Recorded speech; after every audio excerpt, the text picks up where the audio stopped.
Imagine Jupiter aligns perfectly for a massive, multi-year bull run. The charts look absolutely pristine. But 5 minutes before the opening bell, the Federal Reserve unexpectedly hikes interest rates by a full percent. Who wins, the cosmos or the Fed? Welcome to your custom deep dive.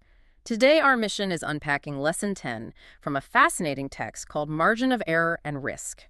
It deals heavily with the strict limitations of financial astrology. Yeah, it really sets the record straight right away. Right. Okay, let's unpack this, because people diving into this field, well, they usually are hunting for a magical guarantee for their money. And this source just drops the hammer on page 1. It basically says there are no guarantees. None at all. It treats financial astrology strictly as a probabilistic system.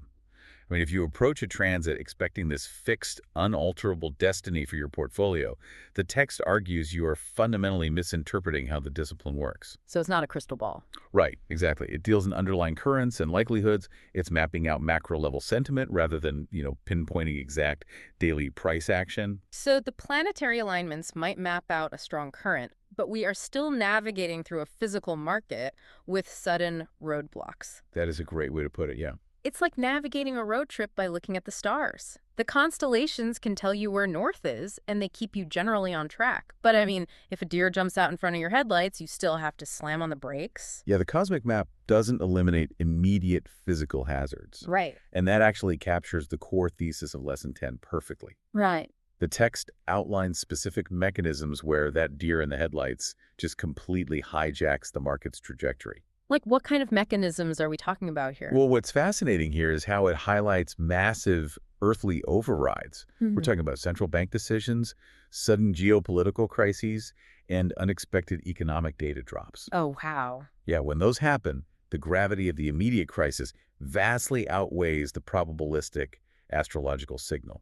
Wait, let me stop you there. If human decisions, or like a bad inflation report, can just cancel out these astrological indicators entirely, why even bother looking at the stars in the first place? That is the big question. Right. I mean, isn't this source essentially admitting that the system doesn't actually work when push comes to shove? Well, the source doesn't view it as the system breaking. It views it as competing forces operating on entirely different time frames. Okay, how so? What's fascinating here is how it explains market microstructure. Astrological signals operate on longer psychological and macroeconomic cycles. But a sudden geopolitical event, that triggers algorithmic trading bots. Oh, right, those high-frequency platforms. Exactly. They dump assets in milliseconds.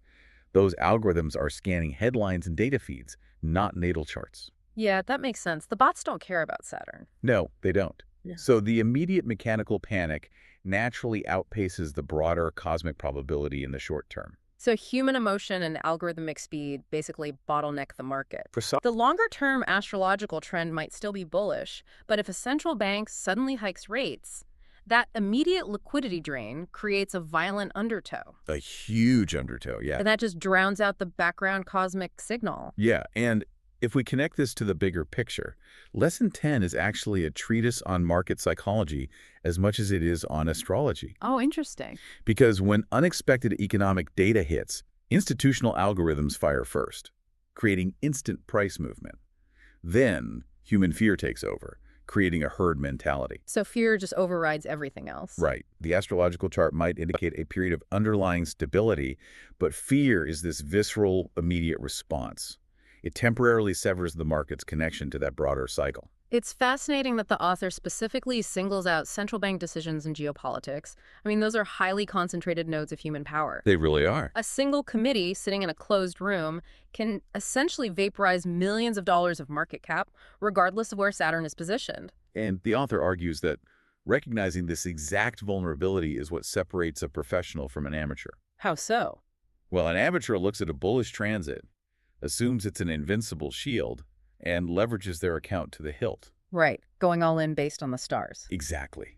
But a professional looks at that same transit, recognizes the favorable probability, but still checks the economic calendar for rate announcements before executing the trade. Because the stars might indicate the potential for a move, but earthly institutions pull the actual trigger. You hit the nail on the head. So, what does this all mean for you as a listener trying to apply this? I mean, if you're building a strategy based on this source, you clearly can't just set your trades by the ephemeris and walk away. No, definitely not. The ultimate grounding lesson here is that traditional risk management remains absolutely non-negotiable. Okay, so basic financial hygiene is still required. Absolutely. Hmm. Because algorithmic panic outpaces cosmic cycles, you have to use earthly tools to protect against earthly events.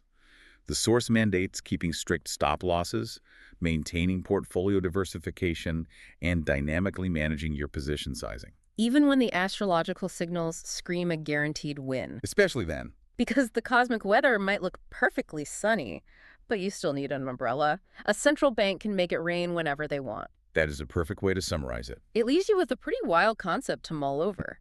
Is an earthly event, like a closed-door rate decision or a sudden border conflict, can so violently overgate planetary alignments? Yeah. Does that mean our human institutions ultimately carry more gravitational pull over our markets than the planets themselves?